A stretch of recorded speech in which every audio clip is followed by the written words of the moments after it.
Hey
guys, we're going to get started in about 2 minutes. Grab a beer and come settle down.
All right, guys, we're going to get started. Panelists, make your way.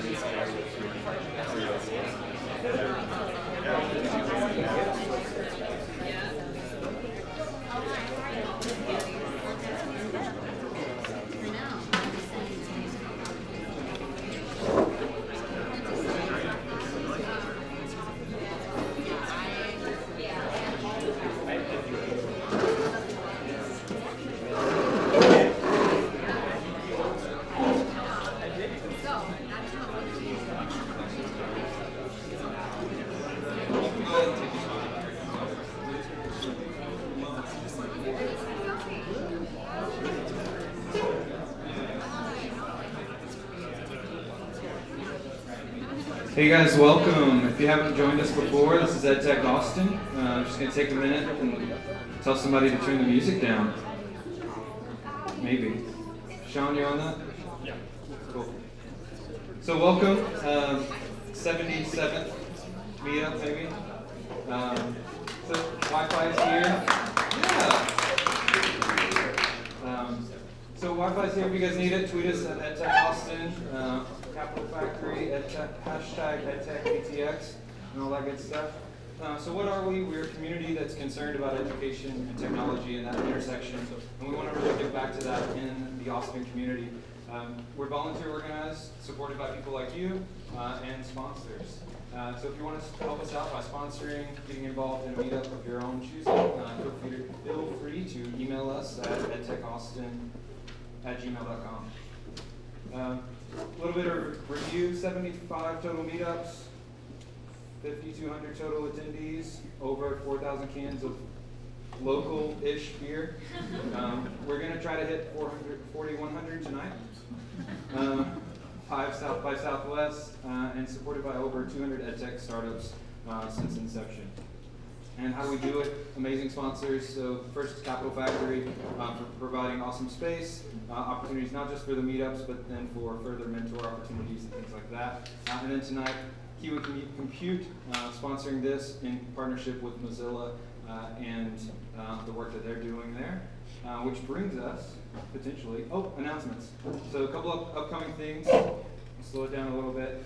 August 3rd, so next Friday, if you are in an EdTech company in Austin that wants to be part of the Startup Week and the EdTech track in that, talk to me tonight. Proposals are due next week. The event is actually in October, so you've got some time there to get your ducks in a row, but proposals need to be in shortly. Question and answer is later. Austin Startup Week is basically a meetup on steroids, I would assume. Different verticals that are going on throughout the week. So we're looking at not just education, but anything tech. I don't know, what else is there? FinTech, MedTech, anything with a dash and then tech gets its own day.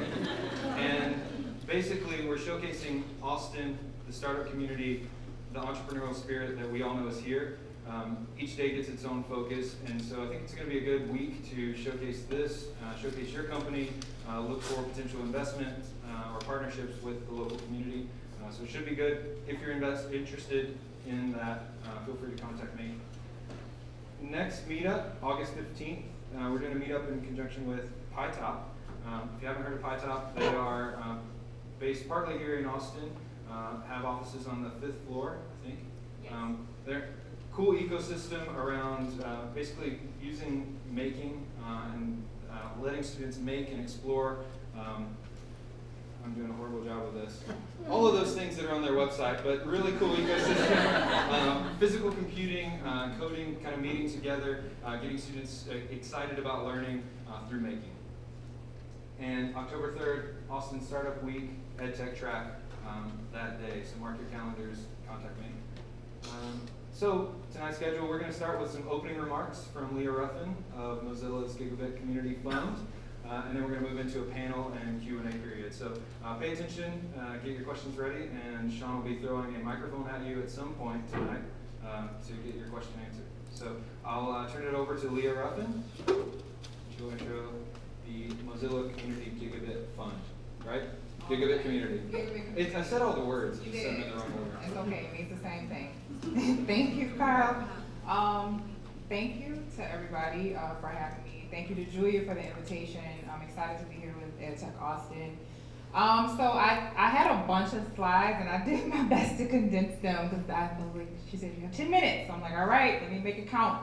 So I have a few slides to talk about, a little bit about Mozilla, a little bit about the Gigabit Community Fund work, kind of zero in a little bit on the programs, a couple of programs we've done in Lafayette, and then hopefully share some resources. And bear with me as I work through my copious notes. I want to make sure I hit some points and you guys get them. So I'm Leah. I lead the Gigabit Community Fund work in Lafayette, Louisiana. Anybody know where Lafayette is? Shout out to the folks who know Louisiana. Originally from New Orleans, lived in DC and LA, and after close to 20 years decided it was time to come home and do some of the work that I am doing in these other wonderful cities back at home. Stopped in Lafayette for a second, and I've been excited to learn about the Lafayette community and also do this work in Lafayette. If I blink my eyes, oh, okay, there they go. So again, thank you to you guys for having me. So this slide is really just to talk about Mozilla a little bit. So Mozilla, all about open source, all about open and accessible internet. And right now, the foundation is sort of organized around 5 key principles. What constitutes a healthy internet? So privacy and security, openness, decentralization, and then particularly web literacy and digital inclusion, which I think sort of grounds the work of the Gigabit Community Fund. The organization does this, again, through Firefox being an open source browser. And then we also have publications, campaigns, and then fellowship and award opportunities for individuals who are doing work in these different spaces. So the Gig Community Fund. Essentially, this is about, again, kind of like, if we could go back to the last slide real quick. So who is welcome and who can succeed? So specifically, web literacy and digital inclusion. If we go to the next slide, so the Gigabit Community Fund sort of really aims to address those questions. About 6 years ago, Mozilla partnered with the National Science Foundation, who was really interested in smart and connected communities, which Austin is one of those, a bunch of those cities throughout the country.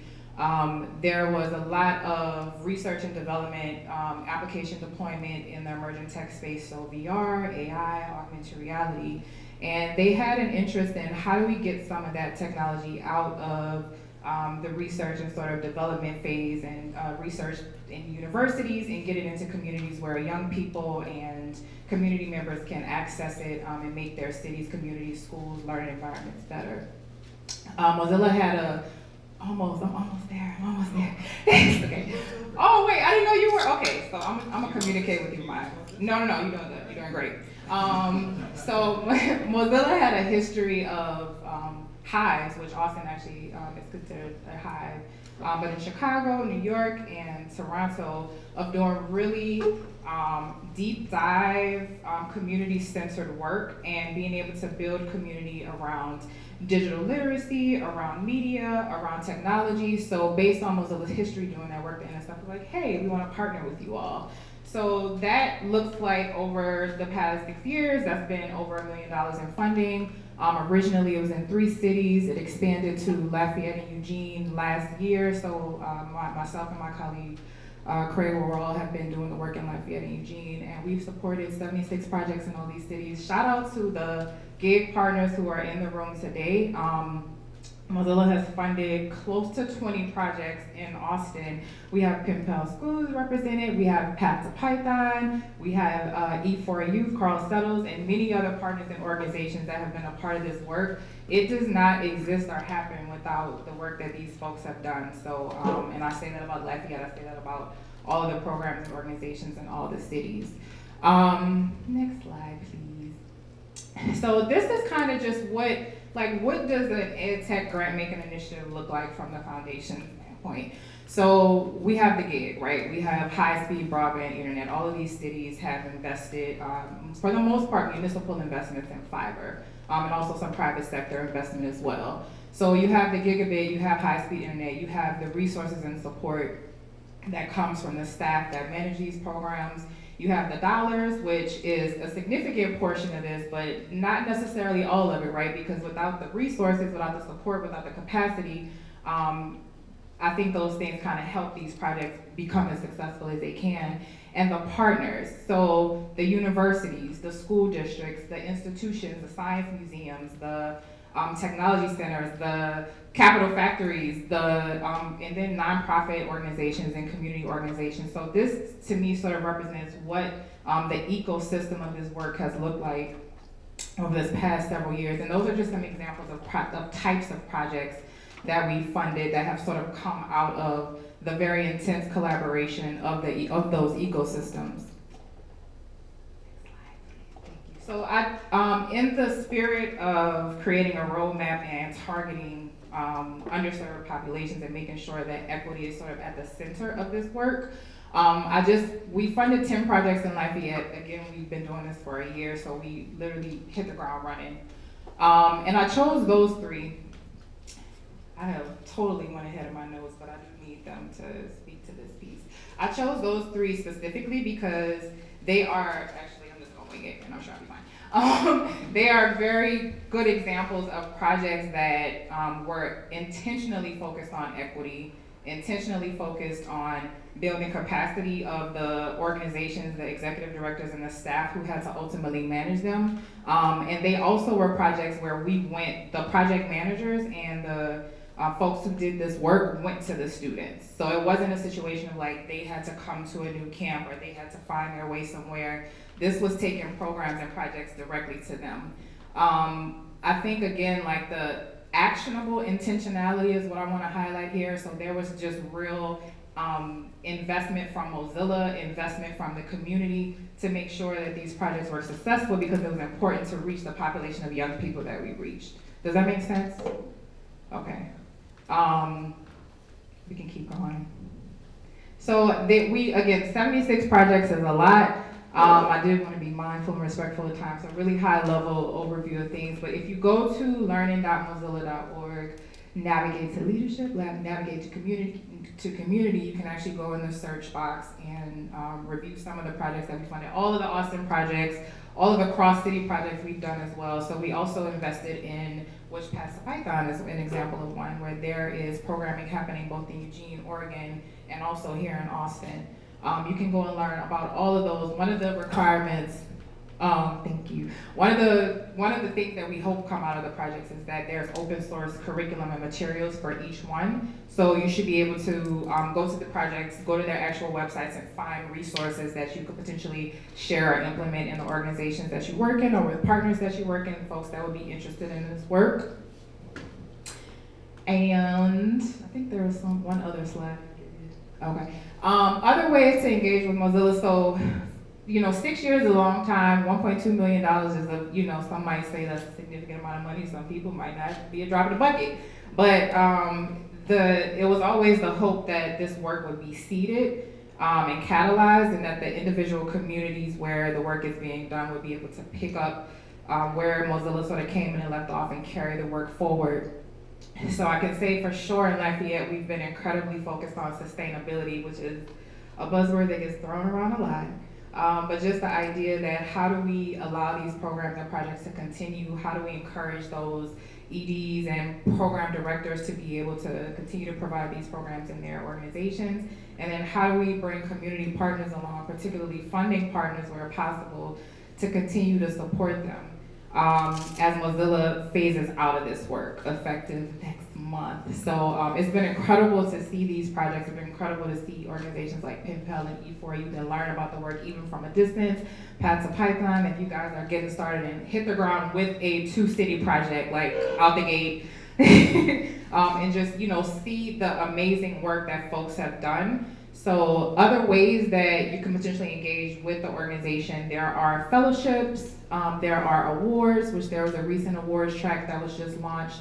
There's a lot of trainings. Open leadership training is one thing where Mozilla is just really interested in helping folks understand what it means to lead and work in the open, about a 10 module curriculum. And then events, with the signature event being MozFest in London, which happens every October. We're actually accepting proposals right now for submissions to present at MozFest in a number of different ways.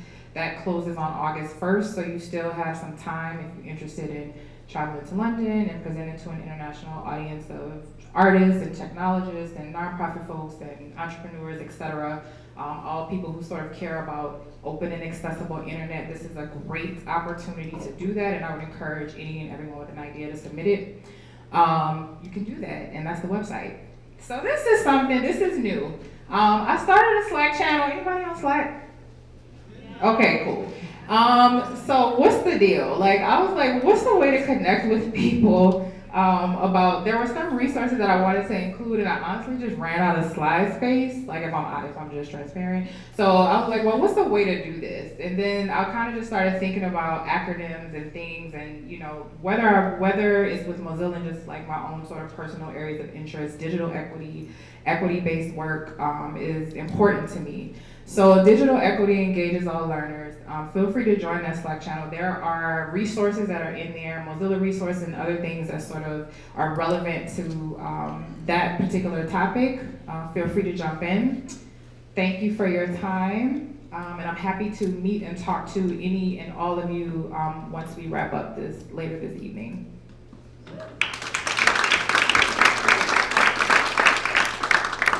Awesome. So if our panelists would come on up.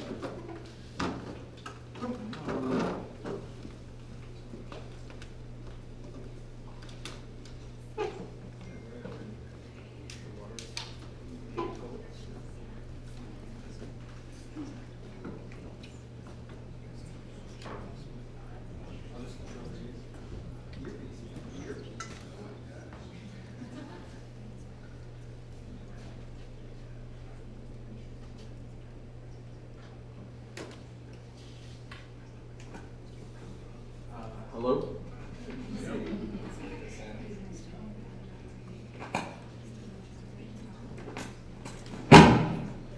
We did not go through this before. That's okay. I can put it right here. Yep. All right. Can everybody hear me okay? Great. So thank you for being here. We're going to just kind of whip around and I'll tell you a little about myself, and each panelist will introduce themselves. And then we'll get started with the panel discussion.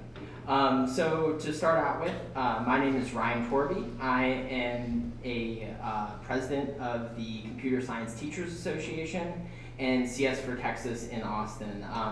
Basically what those two organizations do in tandem is we help advocate for increased computer science education all across Texas. So basically we focus on K-12 and the rules that the state has that impact computer science education, the professional development that's offered in our communities, and just kind of the voices of teachers, and we try to amplify those.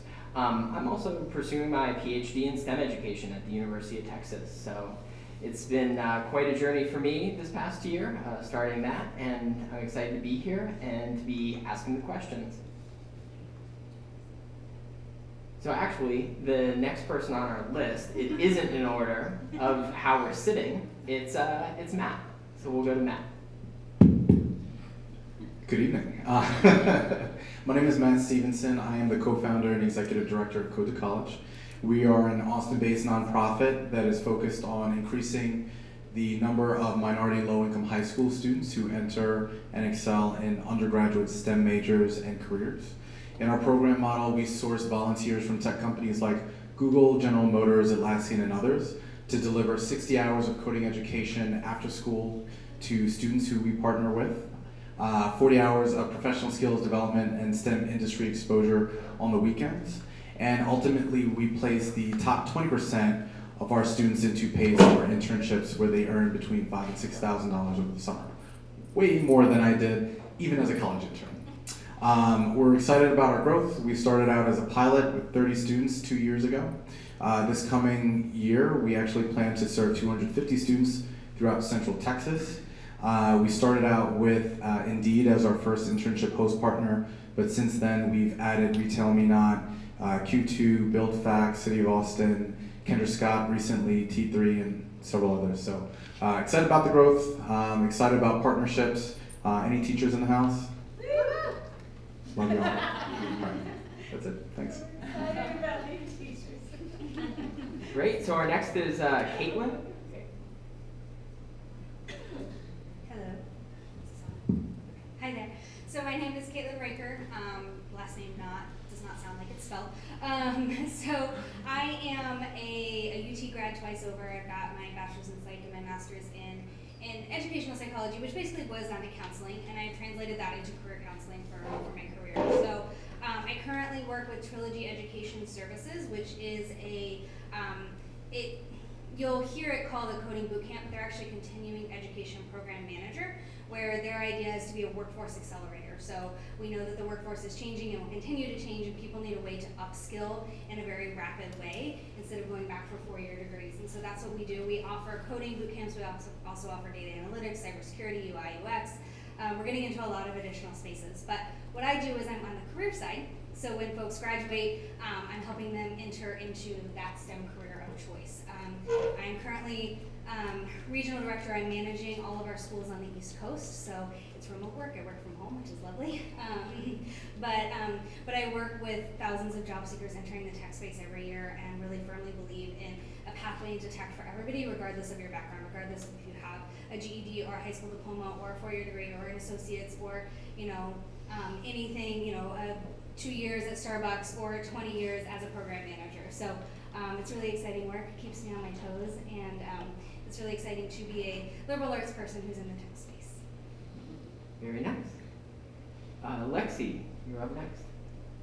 Hi guys, my name is Lexi Pickett. I'm currently working at Hack Reactor. Also, we received some exciting news last week. We were acquired by Galvanize, so also in the coding bootcamp space, but essentially we offer a 3-month full stack development immersive, and I work on more of the corporate partnership side. So go out, speak a lot with anything from startups to mid-size to enterprise. Some of our big partners here in Austin specifically. Actually work a lot with Indeed as well, but I support all campuses. So we work with Uber, Cisco, some good partners like that, but essentially it's helping our candidates at the end of the program gain access, enter the industry, also provide that support and continue learning to our alumni network as well. So I have a background in technical recruiting, also have a psychology degree, so definitely a non-technical staff member, but it's been a really cool journey to just get more invested in the tech space and to see the potential and help people from non-traditional backgrounds gain access to that. Excellent. And last but not least. Hi, I'm Julia. I'm the CEO and co-founder of Kiwi Compute. And essentially what we do is we teach middle schoolers Python. And so we have a software that we're launching in 2 weeks that teaches kids self-paced, learning a specific programming languages, and actually understanding the difficult parts of programming. A lot of the hard parts of programming aren't really taught. So how to collaborate, how to use tools like GitHub and Stack Overflow. And we've been teaching in person across Austin, hundreds of kids over the last few years. So we're now just digitizing our curriculum. And actually, I also didn't come from the tech world. I taught myself Python and then migrated over. But I actually had a background in business, so understand what that's like and how to kind of switch worlds. So yeah, that's me. Excellent, great. So we'll have the questions, I believe, up on the projector, and then I'll be asking them to you all. We did change the first questions, just as a little gotcha. So I know we kind of went through the questions ahead of time, but I wanted to add in one that I thought was very important. So coming from my background, which is kind of advocacy in computer science education, I was a teacher. This is near and dear to my heart, and this is where I plan to spend pretty much all of my career. But here's a really central question. Why should kids learn coding? So kind of just starting off with this surprise question for you all. And I'll give it to Lexi, since you're sitting next to me. Why should kids learn coding? Should kindergartners learn coding? Should 12th graders learn coding? Should graduates from college learn coding and retrain? Why should they learn coding? It's a great question. Why shouldn't they?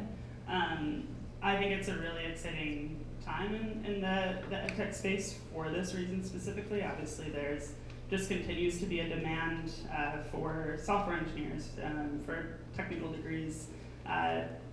Haven't been out of school that long, but didn't have some of these resources that were available now. I previously worked at Google, and we would go out and do a lot of different outreach to, like, with chip tech and everything from kindergarten to 12th graders. I think it's the exposure, right? It's just like you hear that kids can pick up a second language and become bilingual, around the age of 4 to 5, and that's really like the time where they're going to soak it all up. Just like picking up a coding language, and their brains are sponges, and it's just immersing them at an early age, seeing what they grasp, exposing them, because coding, it's all problem solving and analytics, and it's just, I think that earlier on that they're exposed to it and they're gonna need it regardless of industry growing up. So I just think it's imperative at a young age to just expose them, and there's so many great resources out there that are very engaging and user friendly, and it's games, and it's, you know, they might not even realize that they're coding and what it can lead to.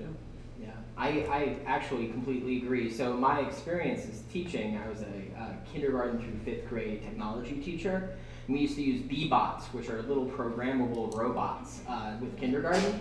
And you just touch the top of them and they have arrows on top.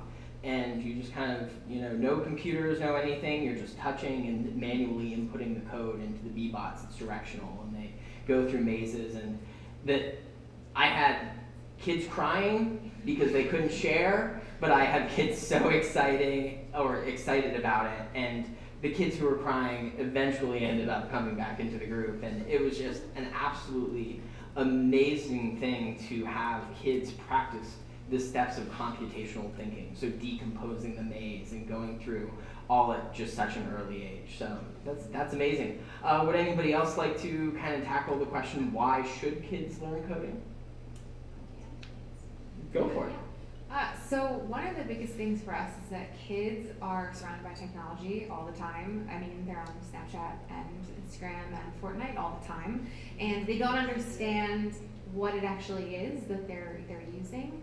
And as our world becomes more advanced, it's only going to be more ingrained into their lives. And if they don't understand it, then they're going to be behind.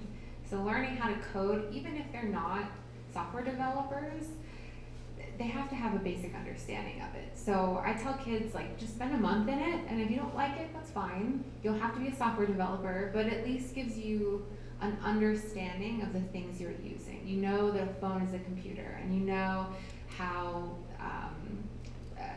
news that you see, like the Facebook data breach, they have some context to that, and they understand the world around them. So I think that's what's really important, and at every stage kind of teaching them little snippets.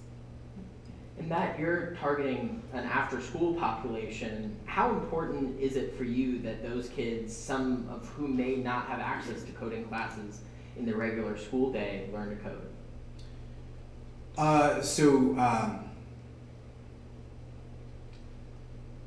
Very, in that we are, I mean, that's an essential part of our program. What I was going to add to this question was, in addition to the technical skills that the students are building, it's absolutely important for them to know how things work around them so that they have comfort with that. It's absolutely important for them to understand that if you look at so many job descriptions now, if you don't have any coding experience, you're precluded from that position. But in addition to that, I think that there are just a wealth of metacognitive skills that are addressed when you learn how to code, right? Resilience is probably one of the biggest ones, because when I look at our students, the ones who get frustrated, most of them get frustrated if it's their first time coding. Many of them haven't even taken a keyboarding class. And so simple things like accuracy in terms of what they're typing, syntax, what happens when you get an error, and doing like the QA of like, well, what went wrong, and being able to bounce back, it's huge. What I found, because I actually, I came from the private sector, but I spent some time teaching as well, is that a lot of students are just not comfortable with failure. And so I think coding gives them this incredible opportunity to fail in a low stakes environment. And communication and teamwork, and it's just this, coding is like this comprehensive experience. And so I think a lot of times when people hear coding, they just think of somebody in front of a computer, but I think it encompasses so much more. I absolutely agree. So one of the things that I'm really passionate about with the technology space is letting everybody know that they're welcome. And I think, I know technology, the tech space has a really big problem with people seeing people in the tech space and saying, they don't look like me, I don't look like them, I don't belong. And I think if we start teaching kids young and we let them know there is space for you here, you belong, you should be here. If you like this, and if this, revs you up and this puts a fire under you, then stay. You don't have to, right? Some kids try it and they're like, great, I learned how to do these things, and I'm gonna go along my merry way. But I think we have to start younger, letting people know that there is room in this tent for everybody, and if we wait until they're older, a lot of times it's too late. A lot of times, even if kids are exposed to technology, there have been studies that even if they're exposed to technology when they're older, they still, even if they love it, they still may not choose it as a career because they think, that's not for me, I don't belong, I'm not represented in that group. And so we have to get more people into the population. Everybody should be represented, and I think that starts very, very early. Yeah, I think that's a great point.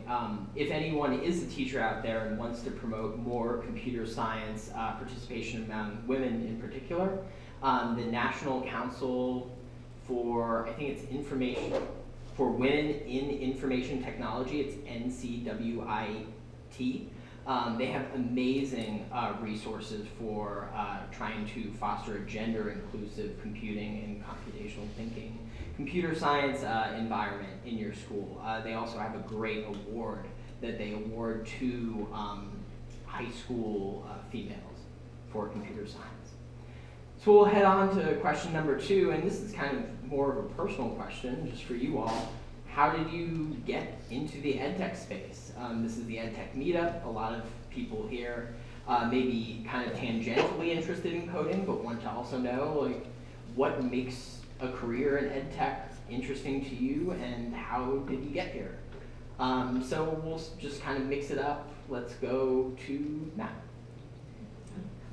As I mentioned, I started out in the private sector in investment banking about 15 years ago, and loved it, but really was passionate about education.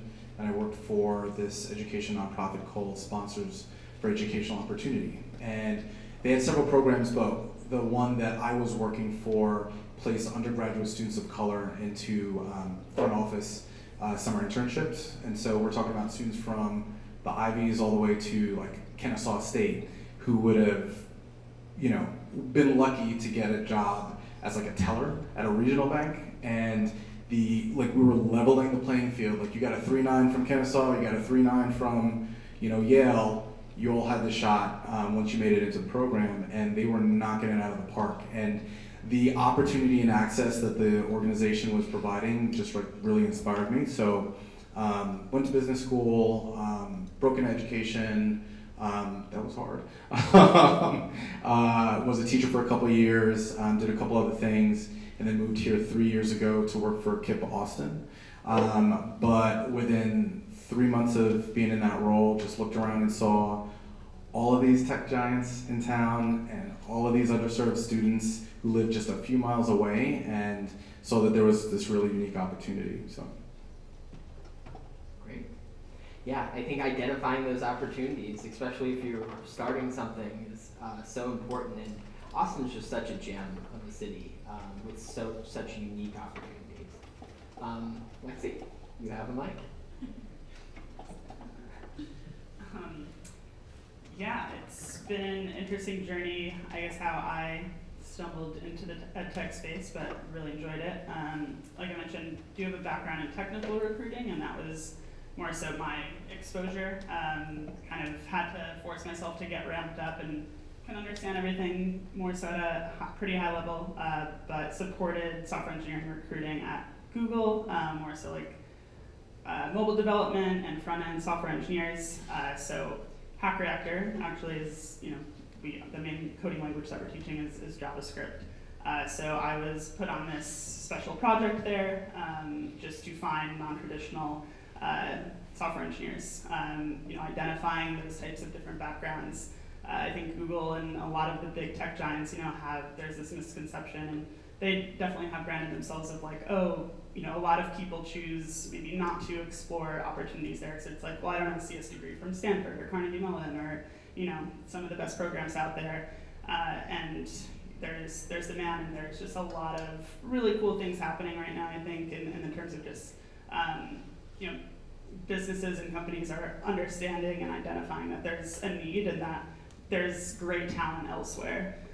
So kind of did a project on a lot of different coding boot camps and just programs that produce software engineers from a non-traditional background. I think there's an awesome thing in that. I just got really interested in it because it just provides also, all of these candidates are, coming from a diverse background, and not only do race, gender, but also diversity in thought, coming from different industries, and then, upskilling themselves to transform them into this industry.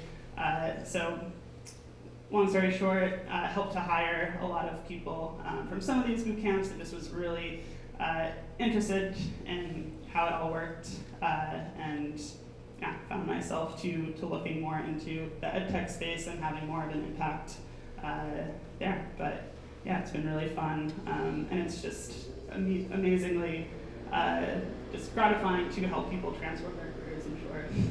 Caitlin can say the same thing. People that are construction workers and they choose to do a coding boot camp and are now software engineers and have completely transformed not only their life but their families' lives, and it's really cool to be a part of that. I think the coding boot camps, just space in general, the boom of the coding boot camps serves as a really good kind of proof point for there are more market forces working and there's a huge need for these skills, but that need isn't being filled by K-12 education. That need isn't really being filled by higher ed either. So where's it coming from? It's coming from these startups that have really just innovated kind of this intense way of transitioning people from X career into coding careers, and that's just amazing. Would you like to share? So my entire career has been in education. I worked for UT, I worked for a K-12 district for a long time, and I was working in K-12, not looking to move, when I got a message on LinkedIn from somebody at Hack Reactor saying, hey, would you be interested in this job? And I looked at it, and it was working in the education space doing career coaching, which is exactly what I had been doing my whole career, just in more of a private, on the private side. And I'm an opportunist, and so I of course said yes, tell me more. And so I started interviewing, and within a week I had an offer from what was then Maker Square, if anybody's been around that long. Sean has. I used to work with Sean. It is now Hack Reactor, acquired by Galvanize. So I didn't know coding boot camps existed, and once my eyes were open to this world, I just felt like this is the place for me, because this is where our future is going, and this isn't going away. And I am so on fire about education, and it's so nice to be able to stay in that space and work with people as they are literally transforming their lives. Like, I just recently worked with somebody who literally was a grave digger and is now a software engineer. Like, that kind of stuff. It is amazing to watch people change their lives in more ways than one, in the meaningful impact that one course, one program can have lifelong on people. It's so gratifying on the days where you're in the trenches and things are hard and you're really busy. It's all so very rewarding. So I also went to business school and did management consulting for a while in Chicago, and I was like, this isn't really for me. I want to do something in education. And I was like, what will that, what is that? And one of my co-founders, he had taught himself to code, and he was like, what would you think about doing something together? Because, this is something that I realized is a passion of mine, and I was looking to do something in education, so we kind of, brainstormed together, came up with this company, and I really just dove in head first. I was like, okay, I'm going to teach myself to code.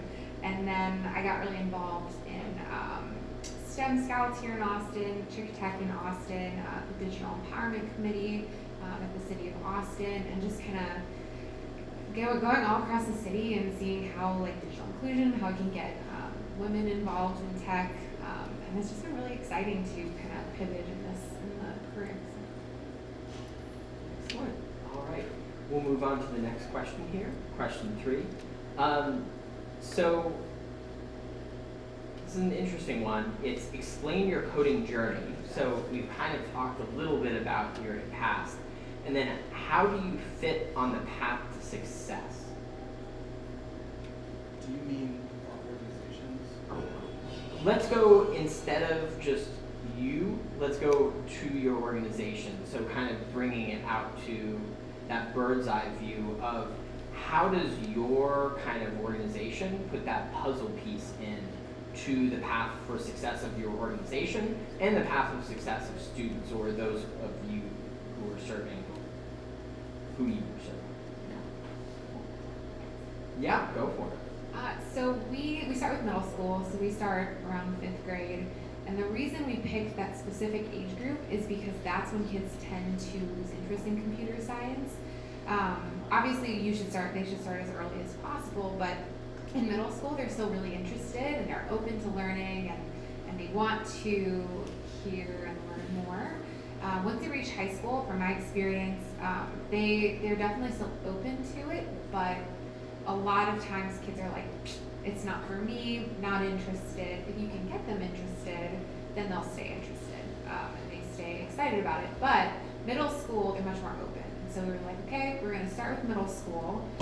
We'll teach them the skills. We'll start teaching them some of the harder things, that the difficulties and the challenges that you face when you get frustrated with a bug or working together. And then by the time they reach high school, there's things like AP Computer Science classes, go to college. Even like I know some boot camps, like they'll take high schoolers, or ACC, they have you can get your associate's degree as a high schooler. So all these things become open to you, but if a kid isn't interested when they reach high school, they're not really going to pursue those. So we're like, okay, we're going to focus on middle school and get them prepared by the time they reach high school. So Code to College, natural transition. We're in high school.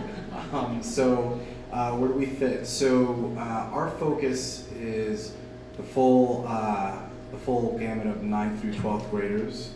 The reason why we focus on high schoolers is because the key tenet or the key part of our program model is actually the summer internship.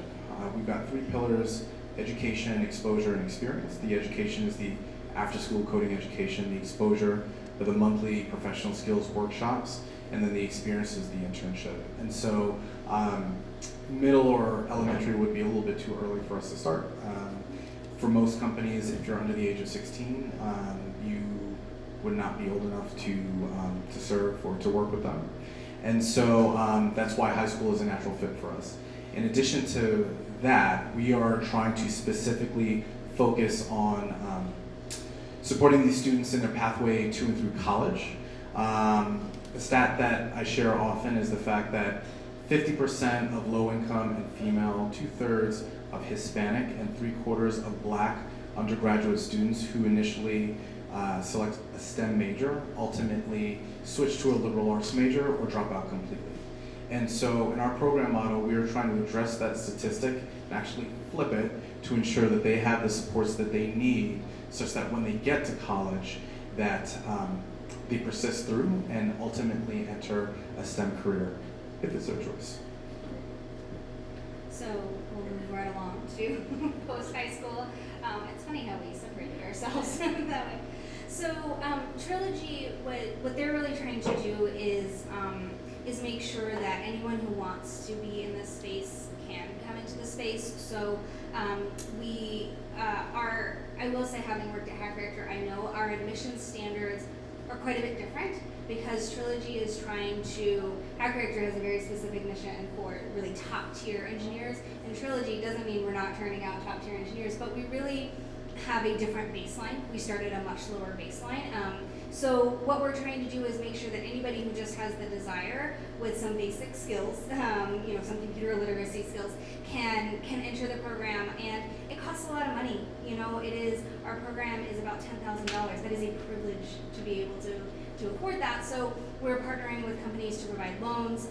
We just closed another round of funding, and part of that round of funding will go to scholarships because we really want to focus on folks that want to be in the tech space, but through whatever limitation, maybe it's geographically, they can't join. So we have we're starting a remote program. Financially, they can't join. They have to continue working, so we have a part-time program where people can, still work during the day and come at night. So we really are trying to offer all different pathways for all different types of people to fit into our program and get into the tech space from there.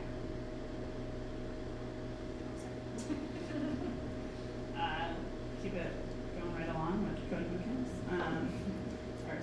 models. But yeah, as Caitlin said, so Hack Reactor, we do have some requirements in terms of our admissions process, and it is highly selective. But then again, we definitely are welcome to continue retrying. It's just that we do have a high technical bar, just because it's a very outcomes-driven approach in terms of what we're looking to produce after the post-program.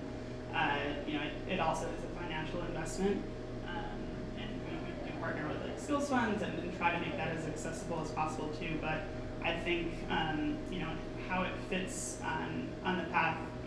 We do have a lot of high school students, that are recently graduated, and maybe college just isn't for them, or it's financially, 4-year degree is a huge financial and time commitment, and it might not be accessible to someone right out. And if they've, been in tech support at their high school, or they've been through these programs and know that this is their career for them, we're kind of an accelerator and having them enter the industry, at the age of 18, 19, and it's amazing to see some students come right out of high school like that.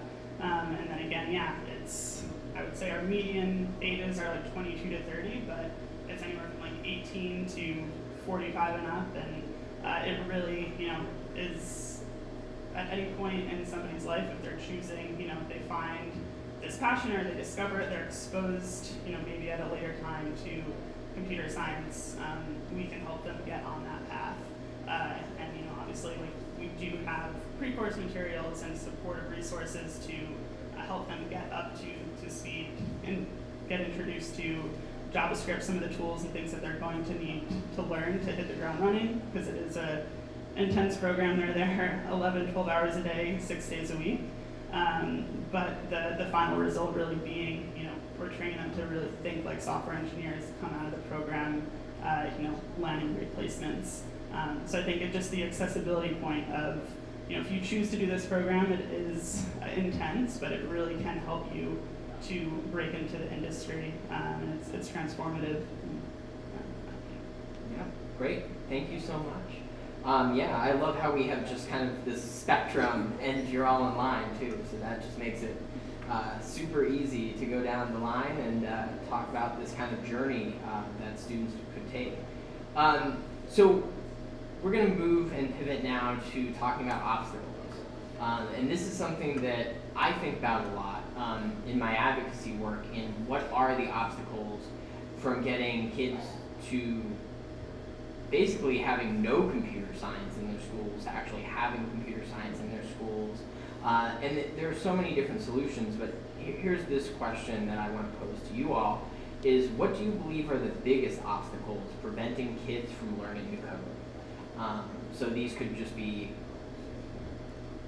they're afraid of failure, or they can be more systemic, or more kind of embedded barriers in our education system. We'll go, maybe one of the boot camp folks would like to talk about an obstacle, because really I feel like the boot camps you're busting through the wall of obstacles, or people end up in those positions because they haven't learned to code, they need that life change, they want to just get there. Yeah, so I think in a lot of my work as a career director, I see life gets in the way, particularly the students that we work with. Like I said, they're whole humans. They're not, not just coding machines 24 hours a day. They have families, they have jobs, they have responsibilities, and so it can be something that they really, really want, and the journey might take them longer than they think.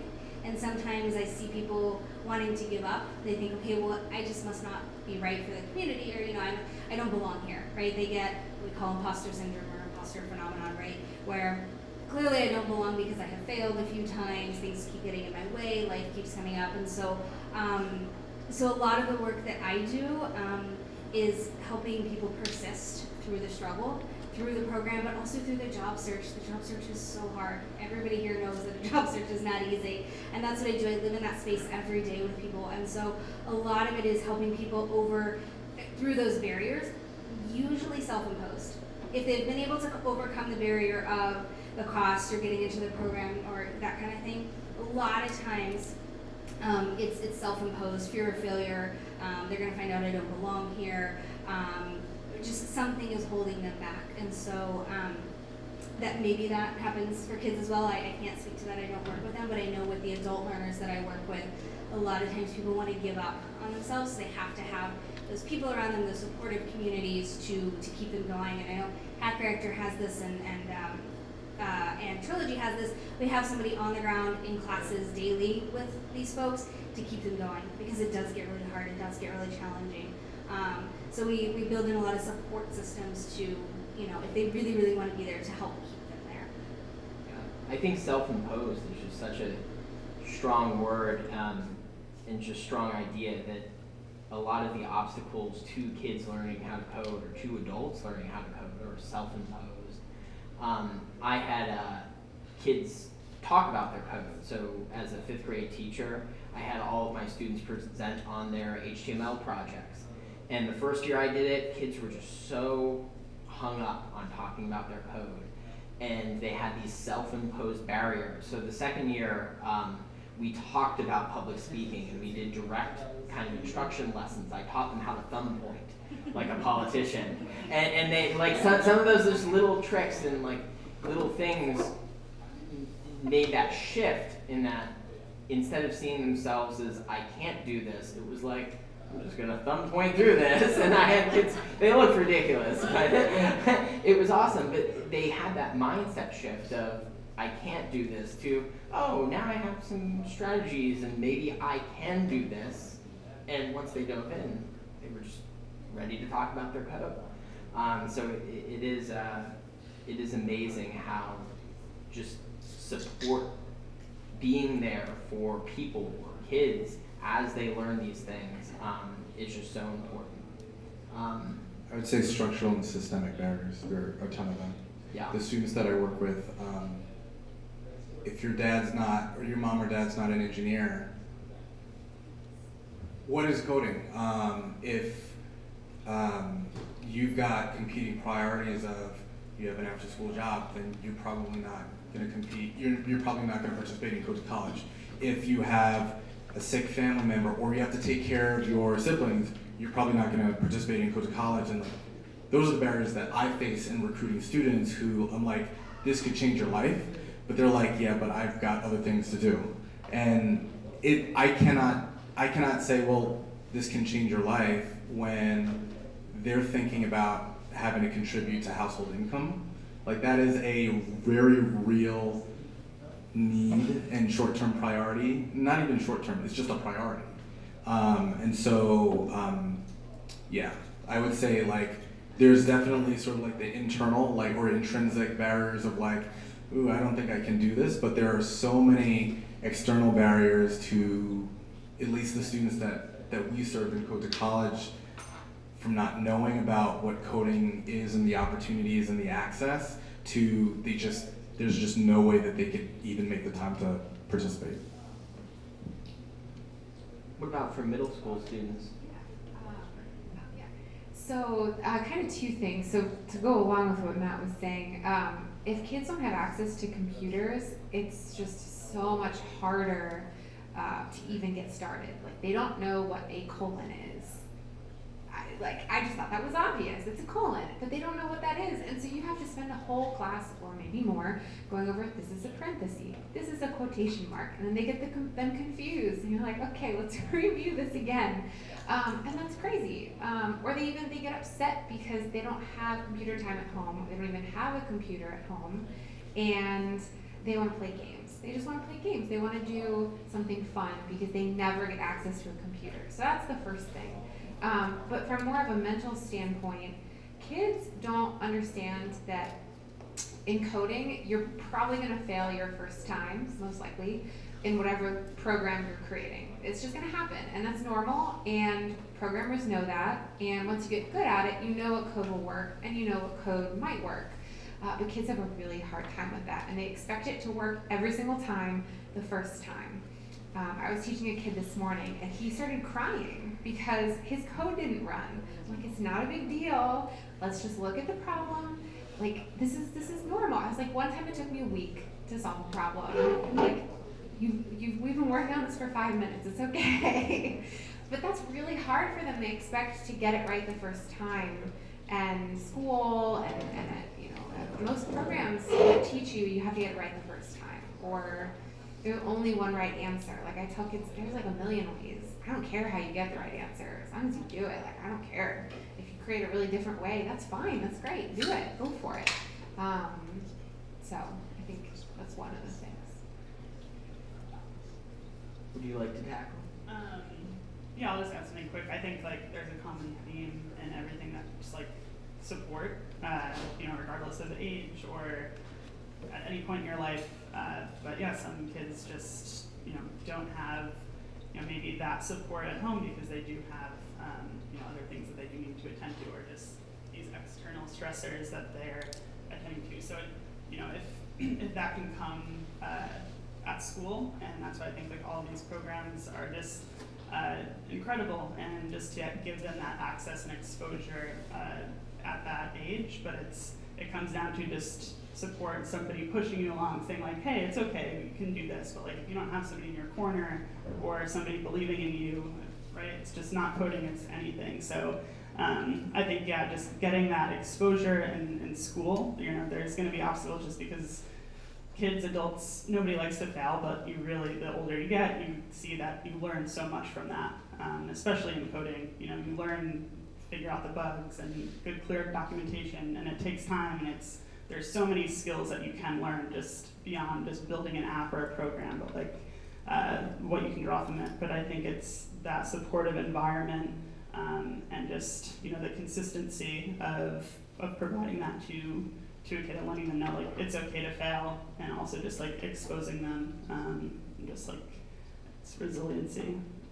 Yeah, I think resiliency in the face of failure is just so important, and that's something that coding just innately, the practice of programming teaches, and then especially if you have a great instructor or a team of great instructors leading you through the process, it can be really transformative for a student.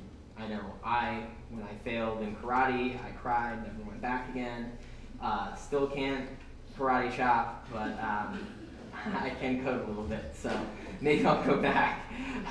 But 12-year-old me was not very good at failure, and I think there's a lot of people like that out there, and kids like that out there who just need those proof points of the world's not ending, and we can actually solve this problem.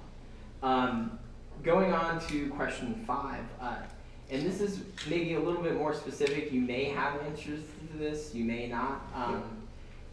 There are some teachers in the room, there's some parents in the room. You know, what tools would you suggest for a teacher using in the classroom to teach coding? And then what tools would you suggest for parents? And this can be quick, this can be lengthy, whatever your heart desires, as far as how much you want to talk about this. And I have some that I can add in at the end, which could be neat. I've got a quick one. So I've got 2 kids, one 3-year-old and one who's 20 months. And this VP of engineering at one of the companies that we partner with put me onto Lightbot. Can you raise your hands if you heard of Lightbot? Okay, love Lightbot. There's Lightbot and Lightbot Junior, and I got my 3-year-old working on Lightbot Junior. I mean, she's still on like level 1.1, but that's okay because she enjoys it, which is exciting to see at this early age. But I think it's like $3.99 or $4.99, but I would recommend it. Also, if you don't have Wi-Fi, it's great to keep yourself busy. So. That's a great suggestion. A few to get started. Code.org is really good. I'm sure many of you have heard of it, but they do have a really cool tool that teaches HTML, CSS, and basically allows you to create an app within the platform. All the lessons are already created. There's so many out there. There's like Microbits, there's Scratch. It really just depends on what you're interested in and how much time you have to commit to kind of diving into it. So like code.org has everything there for you. Lesson plans, the exact time. scratch. You can build things. You can look at other people's code. That's really cool. I always tell kids reading code is really important when you're starting off, so you can see other people's code, see what it does. So those are 2 really good places to start, and it can be anywhere from like 5 years old when you're doing with your parent, all the way through middle school and even really into high school. Yeah, there's so many resources, but I think it's a lot. There's so many free resources now, which is really cool. Just to obviously make it so accessible. You have access to your computer. There's just endless, but I know like Udemy has like basic HTML, like intro courses. Google has like a made with code, I think is like the branding, but it's very similar. They have full courses that teachers can use. Provides like lesson plans and kind of like the platform that you really just need to help kids get set up in that type of setting, and then it even, will track their progress and different things, and you can kind of track things in that way, which is pretty cool that it just does provide all those, and I think it's very basic starting out just with like Sketch, and then scales to get into a little bit more advanced type of things, but those are the 2 that I have used. The Udemy courses trying to teach myself, but the Google one's engaging more with kids up to middle school, which has been really cool. I think they'll cover it. I'm an educator, so. Okay. Yeah, code.org really has come so far in the last few years. They started with Hour of Code, which were hour-long activities, and they built it into full-fledged curriculum. So they have curriculum, about 20 lessons each for grades K through 5. They have a full middle school curriculum for a full year, and then a full high school curriculum for AP Computer Science principles. So I think that's, for teachers, a great starting point. They also, if you're parents and you have young children, getting them started early, Fisher-Price has the Codapillar, which you take segments of the caterpillar and you can pull them apart. So one segment's a move forward, the next is like a turn right, and the kids can just kind of rearrange the segments of the caterpillar and then execute the code. Really neat. Another one that has come out and been pretty popular for younger kids is Robot Mouse, which is similar to the Bebot, except there's just a little bit more materials with it, and you're just navigating this little robot mouse through a maze. In real life, you make the maze, and then it gets the cheese. So there's some neat physical computing that has popped up in the last few years. I know PyTop's really awesome too, for educators and parents. So there's just so much out there that can jumpstart coding, whether you're in your kids you're targeting is in pre-K to all the way to adults. So we talked a little bit about success in that success seems like it's, that resilience that comes with really digging down and confronting failure in code.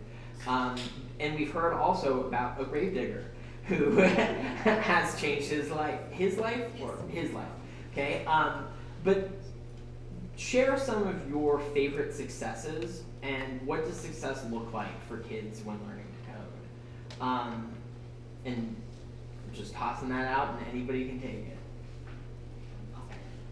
So I teach private lessons to middle school girls, and one girl I've worked with for over a year, and she didn't have any coding experience, and it's gotten to the point where she wants to learn different languages.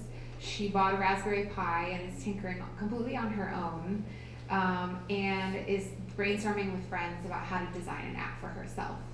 And she's going into 9th grade. And it's really exciting because she didn't have a tech background, and now she wants to go to Stanford and study computer science. I'm like, yes, that is awesome.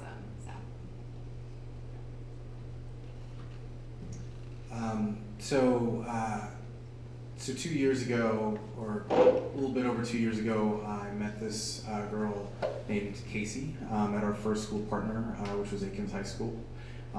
She heard about the program. She's like, "Oh man, that sounds really cool," which I was like, "This is just an idea right now." So that was exciting to hear. And ultimately, she got into our program, and she missed maybe 1 or 2 classes over the course of the school year. She came out to all of our workshops, Facebook, Google.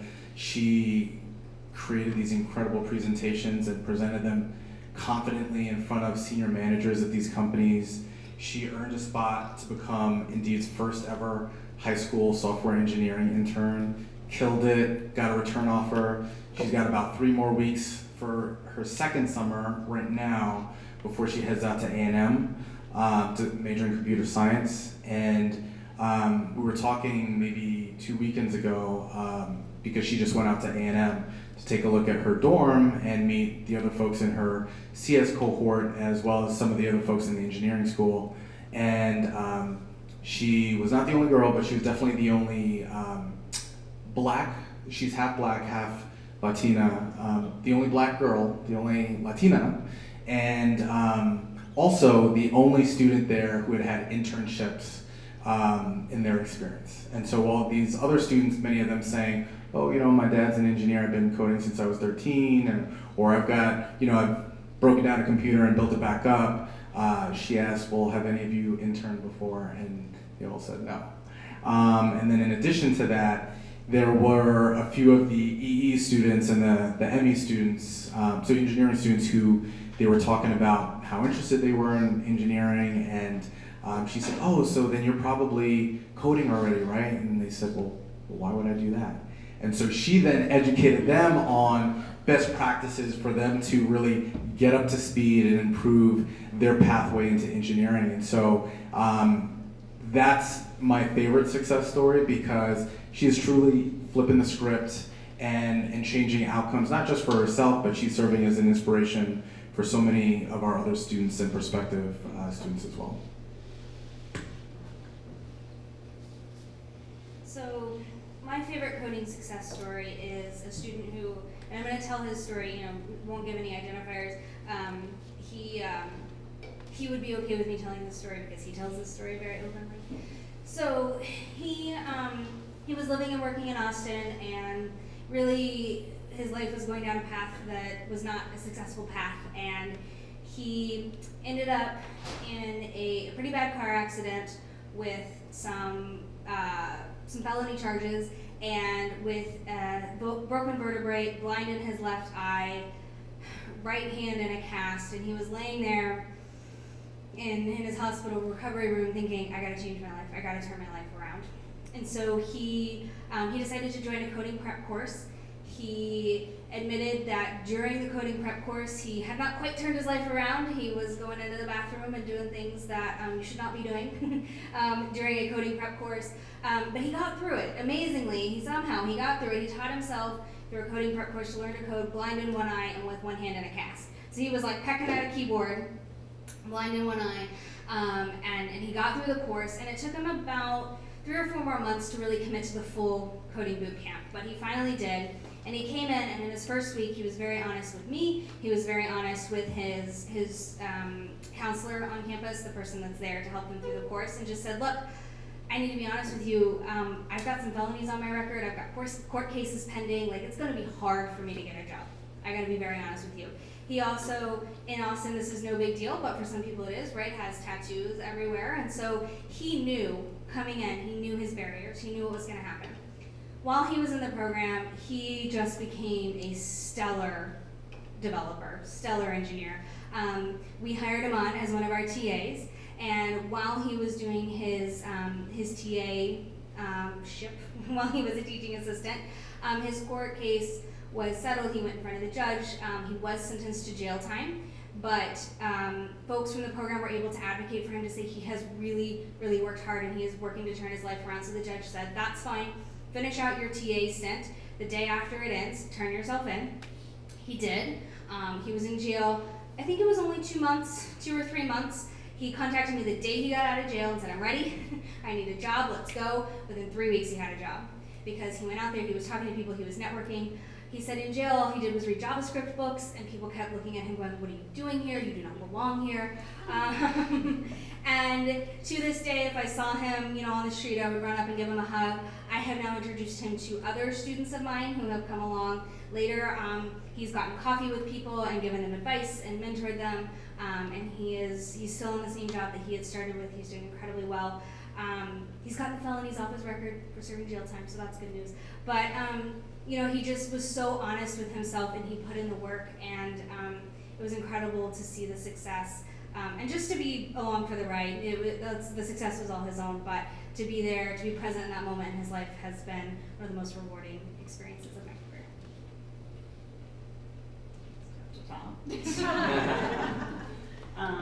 That's incredible though. Yeah, a lot of success stories, a lot of awesome people I get to work with. I'll share a quick recent one. I was recently working with a student. We have a junior and a senior phase.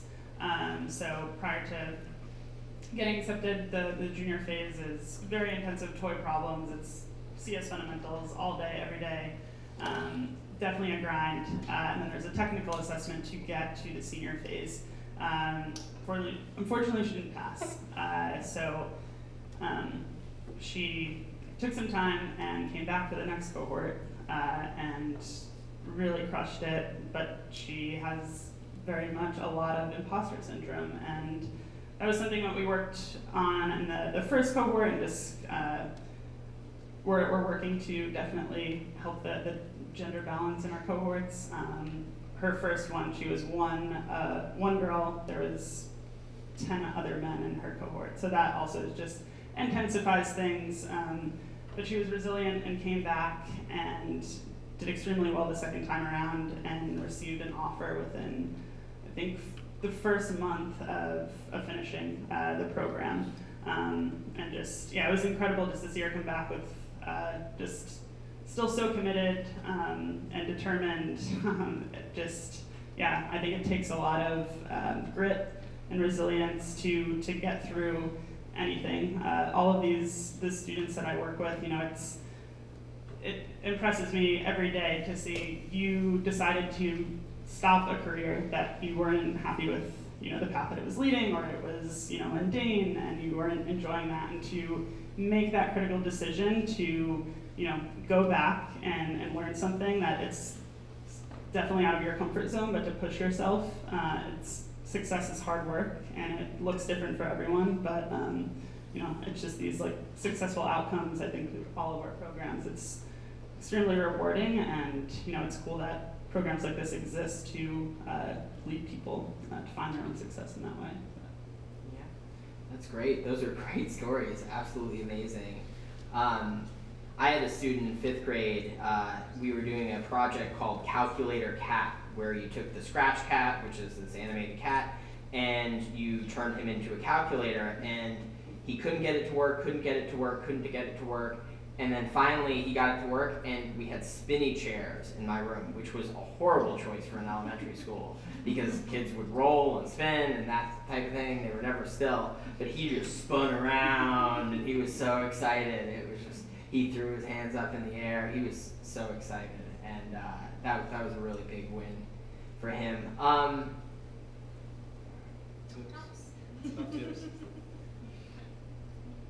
So what are your top tips, not top tops, for new coders and programmers? And this one, we're running a little short on time, so we're just going to go like 1, 2, 3, 4. So we'll start down at the end and just kind of lightening it around.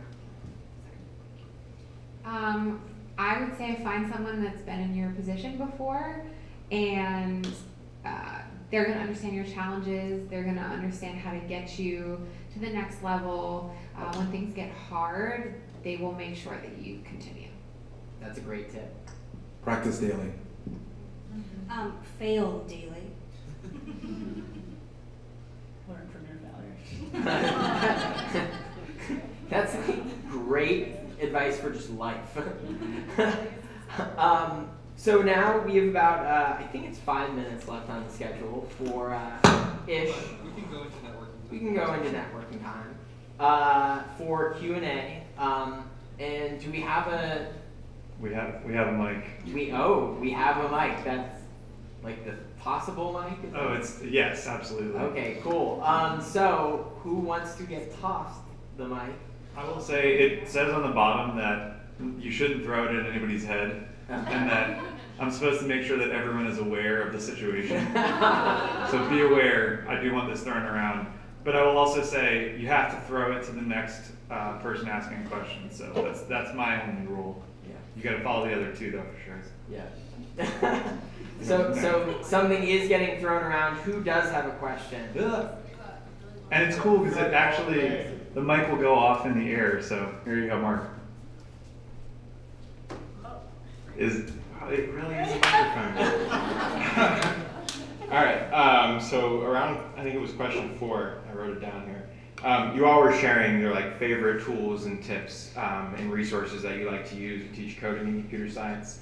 And I am a curriculum designer, and so I'm curious to know what elements of computer science curricula are you guys critical of? Like what oversights, what presumptions, what biases might there be in computer science tools or curricula that you would want teachers or parents to be aware of?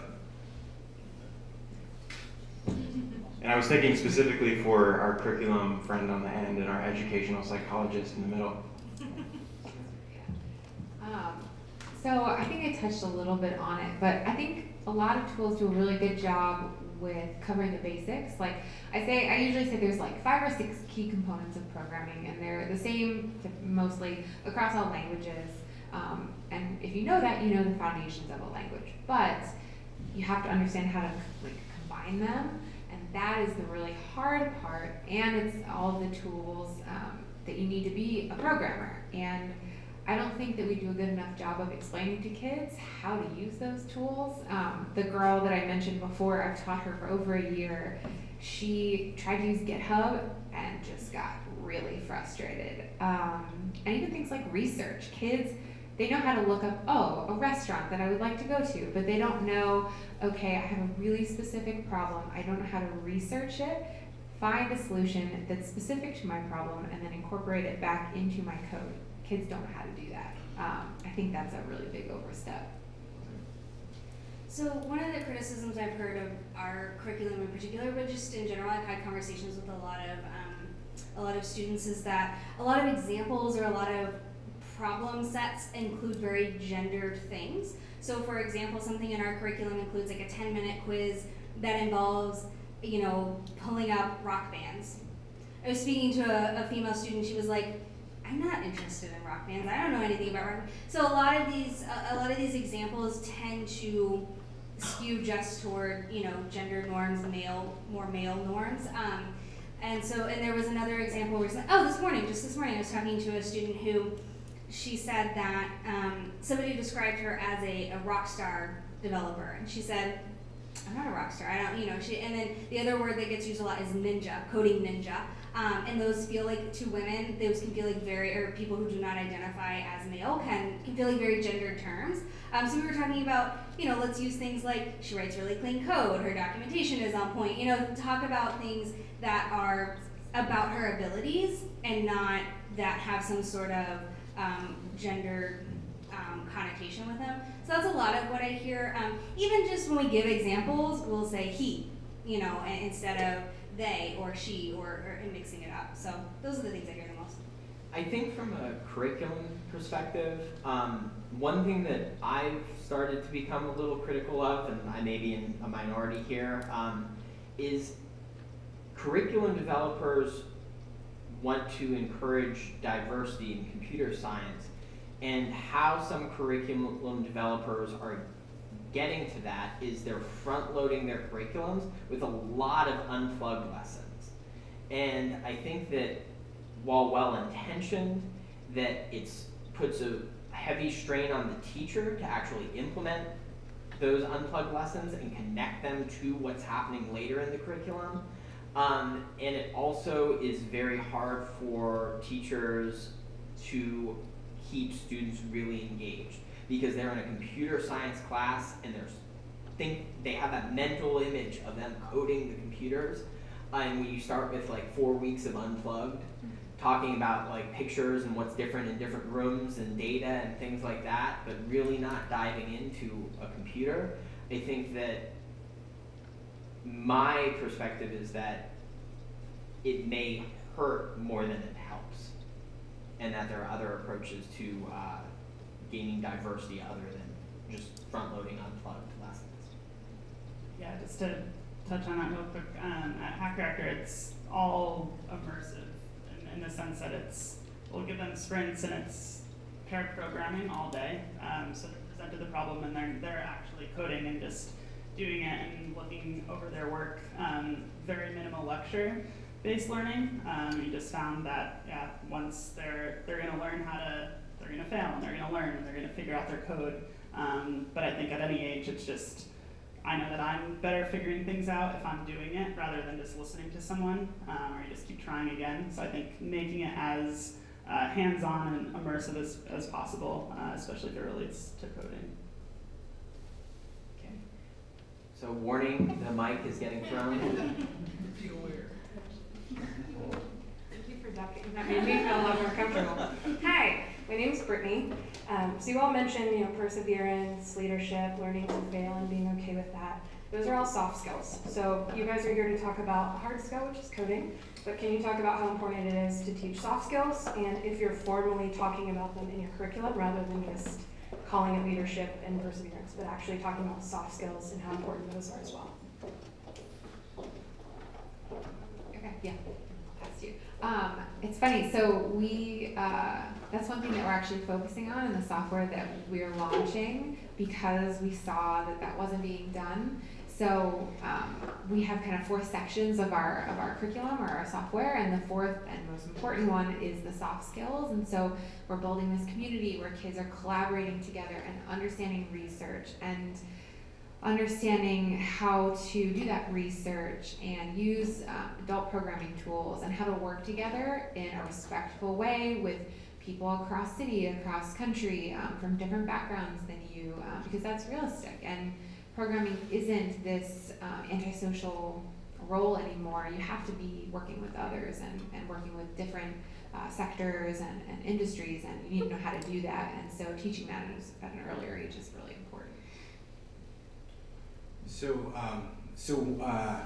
we don't call it soft skills. I know that there's just like, as an industry,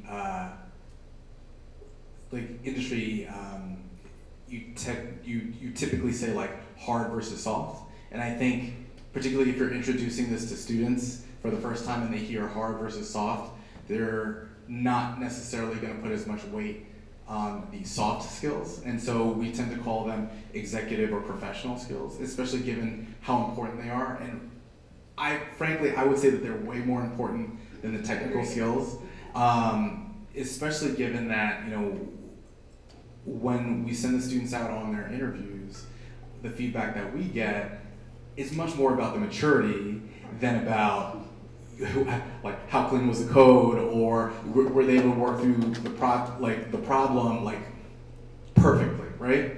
And so we definitely embed it in the coding education after school. We don't call it out specifically to say like, all right now you're going to learn about communication. Like we on our end, because both the staff and volunteers, we develop the curriculum in-house. And so what we do is, all right, today we're going to be talking about click handlers. All right, this is what we care about click handlers, and this is what we think we're going to be able to push on based on, how rigorous it is, right? But then separately, during our monthly professional skills workshops, we always focus on 2 things. One, building some professional skills, so it could be resume building, technical and adaptive interview prep, developing an elevator pitch, as well as some industry-based STEM case competition. So at SciLabs we did an integrated circuit design competition. At Facebook we did a mobile app development case study. And so we do call it out specifically when it's a workshop, but given that all of these skills are at play every day with the after-school coding education, there's nothing that specifically says like today you're going to learn about leadership or something like that. So during our curriculum, we do a lot of project work, so learning to play well with others and scope projects and have a Scrum Master and all of those different pieces. But on my side, in the career side, every day, So we run workshops continually, which includes all of these skills. Again, we're not necessarily calling it out as that, but we are teaching all of these skills. And people come to us at varying levels of this. If they've been a professional for 15 years, they may be great at all of this. But we get, people who are right out of high school or right out of college with no experience in the field. So I do this through workshops, but also on an individual level, and I help students, I help individuals identify their strengths and play to those. And we also sometimes just look at job postings and say, look at the soft skills versus hard skills. There may be 4 hard skills required and 8 soft skills required. So really showing them, and to your point about the interviews, that is the feedback we get, is that it's okay if your code isn't perfect, if we like you, if you're a great team player. And so I always tell people, companies don't hire robots who code, they hire people who code, who happen to know how to code, and the jerk doesn't get hired. So, so this is something I do every day, regardless of what I call it. It's every day in my work. Cool. Awesome. Thank you all. Another question here. All right, so this is really cool, actually, guys. So I'm guessing there's some entrepreneurs in the room, and I have an unfair advantage of knowing that both Trilogy and Hack Reactor play to both the B2B and the B2C space, and it sounds like college career might be in the code to college, sorry, might be more in the B2B space as well. But I'm wondering, who do you guys see as the future customer? Is it the student? Is it schools and universities? Is it a parent? Or is it companies? So we have a couple of customers. So yeah, definitely B2B in terms of the schools that we partner with. I take it as B2C when I think of the students and families. And then B2B again when we think about our corporate partners and where we're sending students out to intern. And that will remain the same in the future, you think? I'm agnostic. So Trilogy is in both spaces. We do run enterprise classes. We're working on that piece. I think we will remain, I know we will remain partnered with universities for the student aspect. People ask us quite frequently, are you going to get in the K-12 space? And our CEO's answer is always no, because we really got to focus on what we're doing and get really good at what we're doing. So I don't know that there's ever a space, there's ever a time where Trilogy will enter K-12, because we've got a lot of people doing that more and more in that space. So, but we're a workforce accelerator. We really, whether it is people coming to us independently or companies sending their folks to us, I imagine that's the space we'll stay in. Yeah, same. A lot of, there is a large focus for us on the enterprise side, just, seeing a need of, there's developers, that code changes, technology changes rapidly. There might be an outdated code base, and now they want to upskill developers and React. And so Hack Reactor and Galvanize actually both offer that enterprise side. So we have a lot of corporate partners where we'll go in to do more of that type of training, whether it be onboarding new developers, reskilling to non-technical employees to get them to that level, or upskilling. So I think a lot of potential there in terms of just going into the business side, but obviously we wouldn't be here without our students. So there is obviously that focus of just admissions and enrollments, and also just making the program more accessible. We were the first in this space to do a remote part-time program. So it's just how can we make this program available to people that might still need to work, aren't able to come into a physical classroom. So it's just identifying more about the customer clients.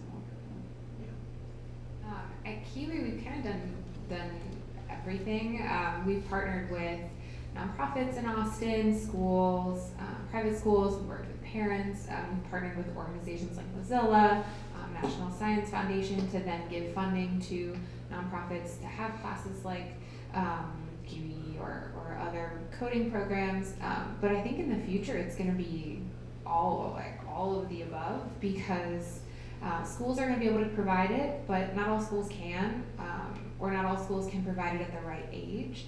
And so parents recognize that, and so they want to fill in the gaps, or after-school programs need to fill in the gaps, summer programs, and kids that are interested in it want it in all avenues.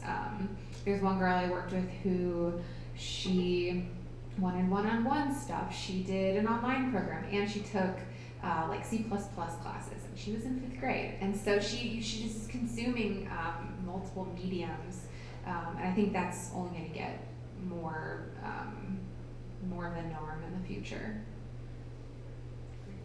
All right, well, I think that's a good stopping point for us, and we'll probably, I can speak for myself, I'm going to hang around, so maybe you'll hang around too, and feel free to just come up to any of us and ask us that burning question that you didn't get to ask, or just say hi. So thank you so much for being here.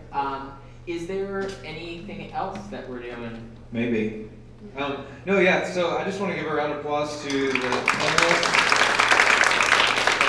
and our moderator. Great job on all accounts. Really appreciate the passion that you guys each bring from a company standpoint or just personally in your professional career. Yeah, feel free to stick around. There's plenty of beer. We've got to hit 4,100 tonight, so we're close. We're about 30 more. So yeah, grab a drink, get out your business cards, hang around and talk. We do have to be out of here at 9 o'clock, so just keep that in mind. This can carry over to a bar. There are plenty. So yeah, thanks again. And the next meetup, August 15th, in this building. Oh, and grab a Code to College laptop sticker. We got stickers, and thanks again to Mozilla and Leah. So yeah, cheers all around. Thanks, guys.